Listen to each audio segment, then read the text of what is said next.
All right, we're going to continue working with exponential functions. We want to be able to identify from a table what an exponential function looks like. We want to be able to explain the graphs of exponential functions and use them to solve problems. So the first thing we want to do is we want to always look at how the y values are changing. So if I look at table A, I can see that we added 2 and we added 2 and we added 2 each time. This constant growth represents a linear function, not quite an exponential function. If we look at table B, we see that it grows by 4, then it grows by 8,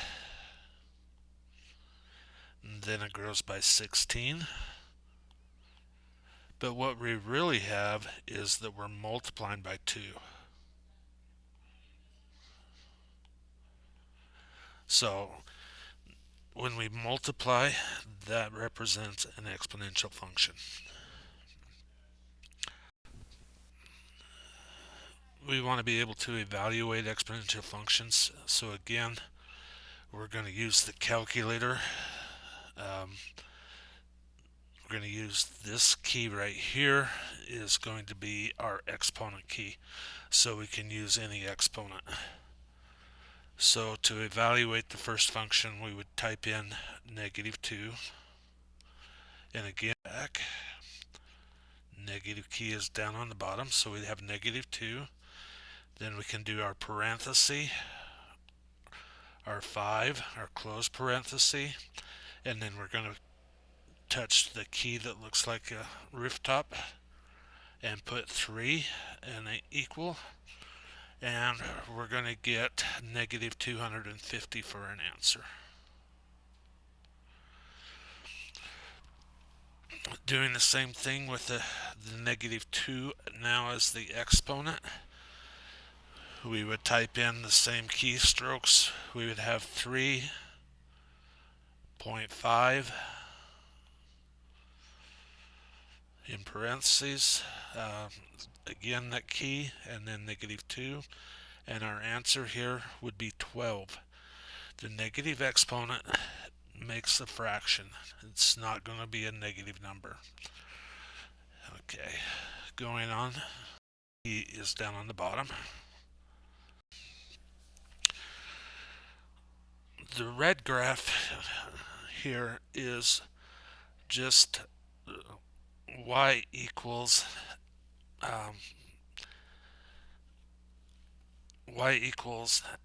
x to, or something to the x exponent. So it would always have an intercept of 0 and 1, or y-intercept, and it is growing by multiplying evenly. The blue graph is 4 times 2 to the x power. This is just 2 to the x power.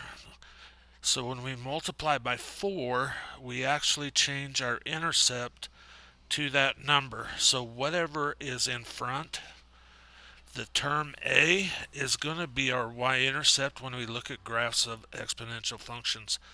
And then 2 is the multiplier, so it's multiplying by 2.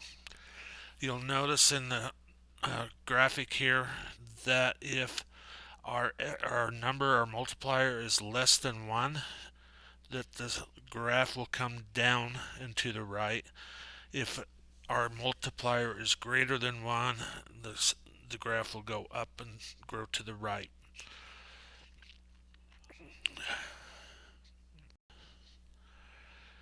Here is a graph of a negative, and again it's less than 1, so you'll notice that the graph gets smaller as farther it goes right.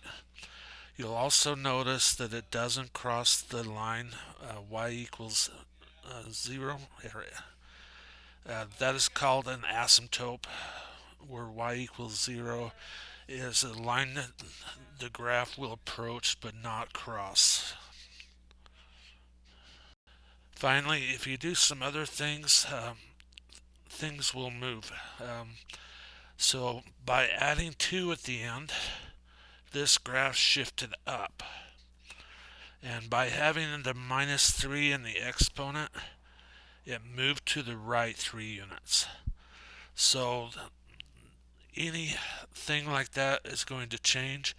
I'm not going to ask you to graph, but know how to do the graphs, know what they look like, and know how to recognize them. You can use a Desmos graphing calculator if you are asked to graph anything or look at a graph to find a solution.